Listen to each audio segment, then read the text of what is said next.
Hello students, EV MCQs చూద్దాము. First one, consider the following statements regarding landslides in India. Landslides అంటే ఏంటి? అంటే under the influence of gravity earth కానీ rock కానీ debris కానీ flow అయినట్టయితే దాన్ని ల్యాండ్ స్లైడ్స్ అంటాం అనమాట. సో ఫస్ట్ స్టేట్మెంట్ ఏంటి? Landslides are primarily caused by earthquakes and volcanic eruptions. అసలు what are the causes of landslides చూద్దాము. ల్యాండ్ స్లైడ్స్కి రెండు కాజెస్ ఉంటాయి, అంటే మేజర్గా డివైడ్ చేయాలంటే ఒకటి మ్యాన్ మేడ్ కాజెస్, ఇంకొకటి న్యాచురల్ కాజెస్. న్యాచురల్ కాజెస్ వచ్చినప్పటికీ ఈ earthquakes and volcanic activity ఏమవుతుందంటే ఎర్త్ క్వేక్ వల్ల రాక్లు ఫిజర్స్ అనేవి ఫ్రాక్చర్స్ అనేవి ఫామ్ అవుతాయి. సో దీనివల్ల ల్యాండ్ స్లైడ్ వచ్చే అవకాశం ఎక్కువగా ఉంటుంది. కానీ అదేమి ఇండియాలో ప్రైమరీ రీజన్ కాదు. ఎర్త్ క్వేక్ వాల్కెనిజం అనేది ఇండియాలో ప్రైమరీ రీజన్స్ ఏంటి ఈ ల్యాండ్ స్లైడ్ రావడానికి అంటే హ్యూమన్ మేడ్ యాక్టివిటీస్. అవేంటివి? డిఫారెస్టేషను, ఎక్సెసివ్ గేజింగ్ అండ్ ఇంకా దాంతోపాటు హిల్ స్లోప్స్ మీద కన్స్ట్రక్షన్స్ చేస్తారు కదా, సో దట్ ఆ లోడ్ని బేర్ చేయలేక అక్కడ ల్యాండ్ స్లైడ్ అయిపోతూ ఉంటుంది. అండ్ ఇంకా ఇది స్పెసిఫిక్గా మనము యంగ్ ఫోల్డ్ మౌంటైన్స్ అంటే హిమాలయాస్లో చూస్తాము. ఎందుకంటే ఆ ఏరియాలో రాక్ మెటీరియల్ అనేది గట్టిగా ఉండదు, సో దానికోసం అక్కడ ల్యాండ్ స్లైడ్స్ ఎక్కువగా ఏర్పడతాయి. సో ఫస్ట్ స్టేట్మెంట్ చూసినట్టయితే they are not the primary reasons but they are also a reasons అనమాట. సో ఫస్ట్ స్టేట్మెంట్ అనేది తప్పు. సెకండ్ స్టేట్మెంట్ ఏమంటున్నారు? India is one of the most land slide prone country globally due to its diverse geological conditions. మనకు చూసుకుంటే ఇండియాలో young fold mountains ఉన్నాయి, old fold mountains ఉన్నాయి, plateaus ఉన్నాయి, ప్లెయిన్స్ ఉన్నాయి. సో ఇంత డైవర్స్ జాగ్రఫికల్ రీజన్తో పాటు according to geological survey of India ప్రకారం దాదాపు 12% ఆఫ్ ఏరియా అంటే ఇండియాలో ఉన్న 12% ఏరియా ల్యాండ్ స్లైడ్ రిస్క్ ఉంది అని చెప్పడం జరిగింది. సో ఏ ఏరియాస్లో ల్యాండ్ స్లైడ్ రిస్క్ ఉందో చూద్దాం మనం ఒకసారి. ఎక్కువగా మాన్సూన్ సీజన్లో మనకి వెస్ట్రన్ ఘాట్స్లో ఈ రిస్క్ చూస్తామన్నమాట. అంటే ఏ రీజన్స్లో? కేరళ, కర్ణాటక, తమిళనాడు అండ్ గోవా, మహారాష్ట్ర ఈ ఏరియాస్లో మాన్సూన్ టైంలో మనం ఈ రిస్క్ని గమనిస్తాము. నెక్స్ట్ ఈస్టర్న్ ఘాట్స్లో చూసినట్టయితే స్పెసిఫిక్గా అరకు వ్యాలీలో ఈ రిస్క్ ఉంటుంది. అండ్ దాంతోపాటు నార్త్ ఈస్టర్న్ పార్ట్ అంటే సిక్కిం, మిజోరాం, మేఘాలయ ఆ ఏరియాలో ల్యాండ్ స్లైడ్ రిస్క్. ఇంకా దాంతోపాటు వెస్ట్రన్ హిమాలయాస్ అది జమ్మూ కాశ్మీర్, హిమాచల్ ప్రదేశ్, ఉత్తరాఖండ్ ఈ ఏరియాస్లో రిస్క్ చూస్తాము. సో స్పెసిఫిక్గా చెప్పాలంటే ఇండియాలో ఈ 4 ఏరియాస్ ఏంటివి?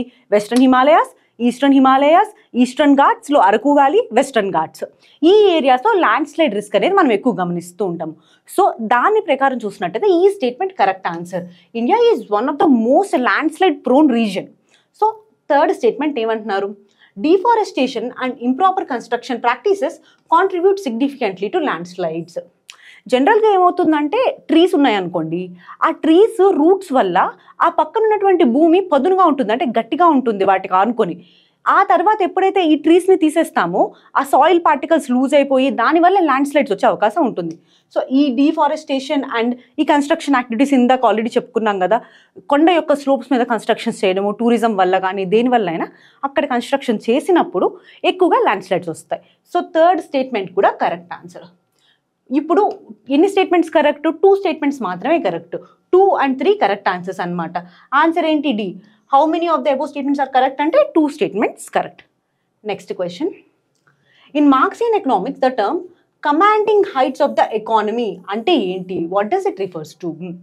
మార్క్సియన్ ఎకనామిక్స్లో కమాండింగ్ హైట్స్ ఆఫ్ ఎకానమీ అంటే ఏంటి అంటే ఏం లేదు, కొన్ని స్ట్రాటజిక్ సెక్టర్స్ ఏవైతే ఉంటాయో సచ్ as ఇంపార్టెంట్ సెక్టర్స్, ఆ సెక్టర్స్ గవర్నమెంట్ కంట్రోల్లో ఉండాలి అని చెప్పి చెప్తుంది అనమాట.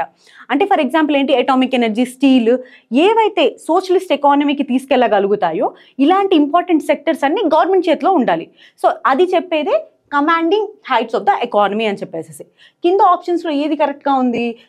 ఏ. స్ట్రాటజికల్లీ ఇంపార్టెంట్ ఏరియాస్ గవర్నమెంట్లో ఉండాలి. A correct answer. Okay, next question. The Prevah portal, which is recently seen in the news in the context of రీసెంట్గా ఆర్బీఐ ఈజ్ ఆఫ్ డూయింగ్ బిజినెస్ని పెంచడానికి గాను ఫ్యూ రిఫార్మ్స్ తీసుకొచ్చిందనమాట. అందులో ఒకటి ఈ ప్రవాహ్ పోర్టల్.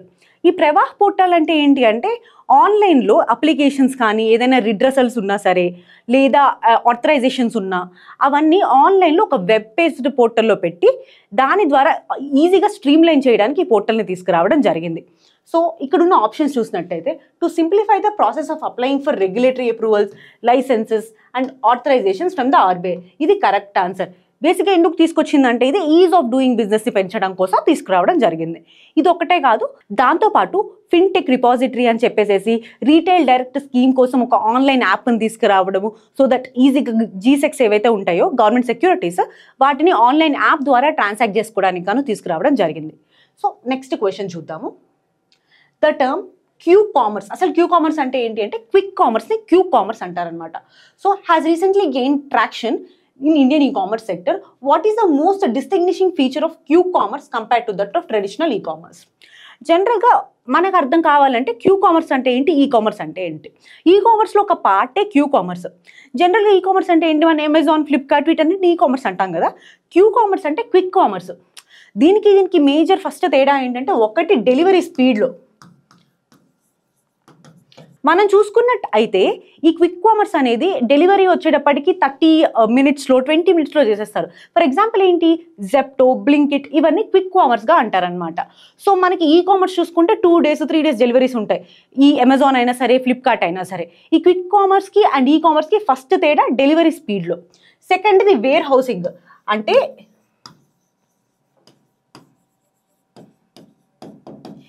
ఎక్కడైతే వీళ్ళు వస్తువుల్ని పెడతారో, అమ్మడానికి వస్తువుల్ని పెడతారో దాన్ని వేర్ హౌస్ అంటారనమాట. వీళ్ళకి మైక్రో వేర్ హౌసెస్ ఉంటాయి ఈ క్విక్ కామర్స్లో. అంటే ఫర్ ఎగ్జాంపుల్ ఈ ఏరియాలో, ఈ హిమాయత్ నగర్లో కొంతమంది ఇది ఎక్కువ కొంటారు అంటే ఆ చిన్న ఒక ఏరియా ఉంటుంది, ఆ ఏరియా వరకు వీళ్ళు అక్కడి నుంచి ప్రొవైడ్ చేస్తూ ఉంటారు. సో చిన్న చిన్న సైట్స్ ఉంటాయి అన్నమాట వేర్ హౌసెస్ వీళ్ళకి. అదే ఈ కామర్స్కి చూసుకున్నట్టయితే ఒక సిటీ మొత్తానికి ఒకటి కూడా ఉంటుంది. ఇది సెకండ్ తేడా. థర్డ్ది వచ్చేటప్పటికి ప్రోడక్ట్స్. మనకి ఈ కామర్స్లో వైడ్ రేంజ్ ఆఫ్ ప్రోడక్ట్స్ ఉంటాయి, బట్ కానీ క్విక్ కామర్స్కి వచ్చేటప్పటికి కొన్ని ప్రోడక్ట్సే ఉంటాయి. లైక్ రోజువారీ అవసరాలకి ఏమేమి అవసరం పడతాయి అవే ఉంటాయి. అంటే తక్కువ ప్రోడక్ట్స్ ఉంటాయి క్విక్ కామర్స్లో. ఈ 3 డిస్టింగ్విషింగ్ ఫీచర్స్ అనమాట ఈ కామర్స్కి క్విక్ కామర్స్కి చూసుకున్నట్టయితే. ఇప్పుడు మనం ఇక్కడ ఉన్నటువంటి స్టేట్మెంట్ చూద్దాం.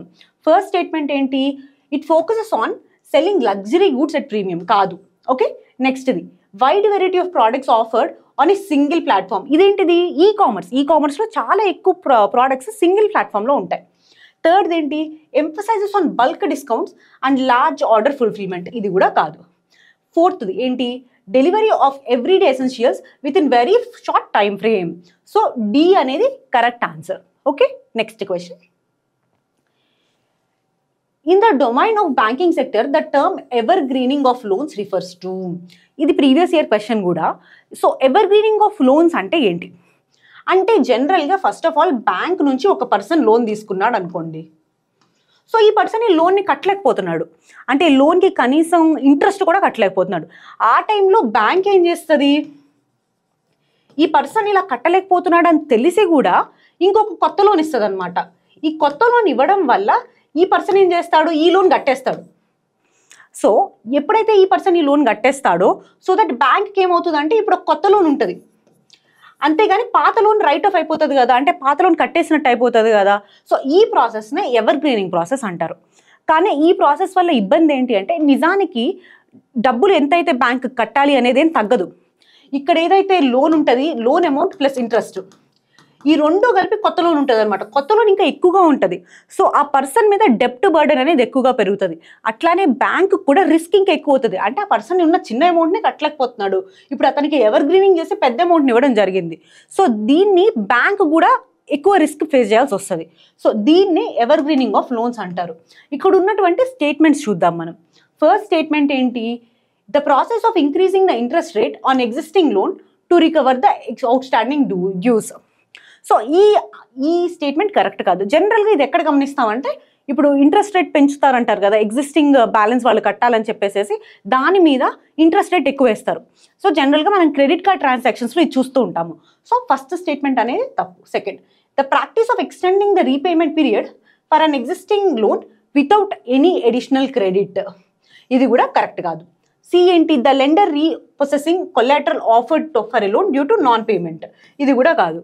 డి ఏంటి, the act of issuing a new loan to a borrower facing difficulty in paying an existing loan. ఇది కరెక్ట్ ఆన్సర్. మనం ఆల్రెడీ చెప్పుకున్నాం కదా, ఆల్రెడీ ఉన్న లోన్నే కట్టలేని ఒక పర్సన్కి కొత్త లోన్ ఇచ్చేసరి అతను ఆ కొత్త లోన్ని కట్టుకునేటట్టు చేయడమే ever greening of the loans. So next question, consider the following statements regarding United nation piece keeping forces. రీసెంట్గా మేజర్ రాధికా సేన్ గారికి ఈ జెండర్ అడ్వకసీ కింద United nations peace keeping award వచ్చింది. సో దాని కాంటెక్స్ట్లో మనం ఈ క్వశ్చన్ చూస్తున్నాం అనమాట. ఫస్ట్ స్టేట్మెంట్ ఏమంటుంది, United nation piece keeping forces consist of military and civilian personal from the member state contributing troops on a voluntary basis. Of course ఎవరైతే ఈ member states నుంచి వెళ్తారో, అంటే ఇండియా కానీ ఎవరైనా సరే యుఎన్ పీస్ కీపింగ్ ఫోర్స్లో మెంబర్స్ ఉంటారో ఆ స్టేట్లో నుంచి మెంబర్స్ వాలంటరీగానే వెళ్తారు అక్కడికి. So first statement correct. Second ఏంటి, the core principles guiding this peacekeeping force deployments are consist of parties involved impartially, use of force only in self defence, consent of the parties, impartiality and force only in self defence. అంటే ఎవరైతే వెళ్తున్నారో వాళ్ళు కన్సెంట్తోనే వెళ్తున్నారు, and ఇంకోటి ఇంపార్షియల్గా పనిచేస్తారు, and ఫోర్స్ని ఎప్పుడైనా సరే self డిఫెన్స్కి తప్ప దేనికి వాడరు. సో ఇవి ఈ పీస్ కీపర్స్ యొక్క core principles. So second statement కూడా కరెక్ట్ ఆన్సర్. థర్డ్ స్టేట్మెంట్ చూసినట్టయితే, the united nations peace keeping forces are permanent force with standardised structure and command. ఇది రాంగ్ ఆన్సర్. ఇవి పర్మనెంట్ ఫోర్సెస్ కాదు, ఇవి జనరల్గా టెంపరీ ఫోర్సెస్. అంటే for example కాంగోకి వెళ్ళారనుకోండి, అక్కడున్న పరిస్థితుల ప్రకారం అక్కడ ఎలాంటి ఫోర్సెస్ అవసరము, అక్కడ ఎలాంటి లీడర్షిప్ అవసరము అనే దాన్ని బట్టి అక్కడ పర్సన్స్ని కూడా మారుతూ ఉంటారు. ఇది స్టాండర్డైజ్డ్ ఫోర్స్ కాదు, అట్లానే పర్మనెంట్ ఫోర్స్ కూడా కాదు. థర్డ్ స్టేట్మెంట్ అనేది తప్పు. How many of the above members mention statements are correct? Only 2. అంటే ఆన్సర్ ఏంటి? D. Okay, next question. Consider the following statements regarding the phage therapy. First phage therapy అంటే ఏంటో చూద్దాము.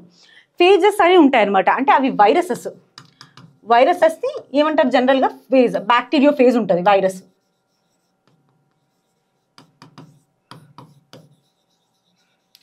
So దీన్ని యూజ్ చేసుకొని బ్యాక్టీరియాని చంపుతారు. సో దీన్నే ఫేజ్ థెరపీ అంటారనమాట. ఈ బ్యాక్టీరియో ఫేజెస్ జనరల్గా ఇవి ఒక వైరసెస్, కానీ ఇవి బ్యాక్టీరియాని ఇన్ఫెక్ట్ చేసి కిల్ చేస్తాయి. ఓకే, సో ఫస్ట్ స్టేట్మెంట్ చూద్దాం. Phage therapy can target a broad spectrum of bacteria. So ఇక్కడ చూద్దాం, యాంటీబయాటిక్స్ వర్సెస్ బ్యాక్టీరియా. ఇప్పుడు ఏదైనా ప్రాబ్లం అంటే ఏదైనా డిసీజ్ వచ్చింది అనుకోండి, ఈ ఫేజ్ థెరపీ వల్ల ఏంటి అంటే ఈ బ్యాక్టీరియాని ఆ ఫేజెస్ ద్వారా కిల్ చేయడం అనమాట. యాంటీబయాటిక్స్ ఏంటి? ఇవి ఒక టాబ్లెట్స్, ఇవి వేసుకోవడం వల్ల బ్యాక్టీరియా చనిపోతుంది. సో ఇక్కడ చూసుకున్నట్టయితే బ్రాడ్ స్పెక్ట్రమ్ యాంటీబయాటిక్స్ ఉంటాయి అనమాట. అంటే ఒక యాంటీబయాటిక్ వేసుకుంటే డిఫరెంట్ కైండ్ ఆఫ్ బ్యాక్టీరియా చనిపోయే అవకాశం ఉంటుంది. సో కానీ ఫేజ్ థెరపీలో అట్లా ఉండదు. ఫేజ్ థెరపీ ఒక స్పెసిఫిక్ బ్యాక్టీరియాకి మాత్రమే పనిచేస్తుంది. సో దాని ప్రకారం phage therapy can target broad spectrum of bacteria అంటే wrong. Only 1 or 2 strains of బ్యాక్టీరియాని మాత్రమే ఫేజ్ థెరపీ టార్గెట్ చేయగలుగుతుంది. ఓకే, second one, phage therapy is widely available and established medical treatment. నిజానికి ఫేజ్ థెరపీ ఇంకా రీసెర్చ్లోనే ఉంది, ఇంకా డెవలప్మెంట్ కూడా సరిగా కాలేదు. సో సెకండ్ స్టేట్మెంట్ కూడా తప్పు. థర్డ్ స్టేట్మెంట్ ఏంటి? Phase therapy can reduce the emergency of antibiotic resistance in bacteria. So జనరల్గా యాంటీబయాటిక్స్ ఎక్కువ వేసేసుకుంటే ఏమవుతుంది అంటే బాడీలో కానీ బ్యాక్టీరియాలో కానీ యాంటీబయాటిక్ రెసిస్టెన్స్ అనేది డెవలప్ అవుతుంది. సో దీనివల్ల ఫర్దర్గా మనం ఏమైతే యాంటీబయాటిక్స్ వాడతామో దానికి బ్యాక్టీరియా అనేది రియాక్ట్ అవ్వదు. సో ఈ ఫేజ్ థెరపీ వల్ల ఈ యాంటీ బ్యాక్టీరియల్ రెసిస్టెన్స్ అనేది తగ్గించవచ్చు, అదే యాంటీబయాటిక్ రెసిస్టెన్స్ అనేది తగ్గించవచ్చు. So third statement correct answer. How many of the above statements are correct?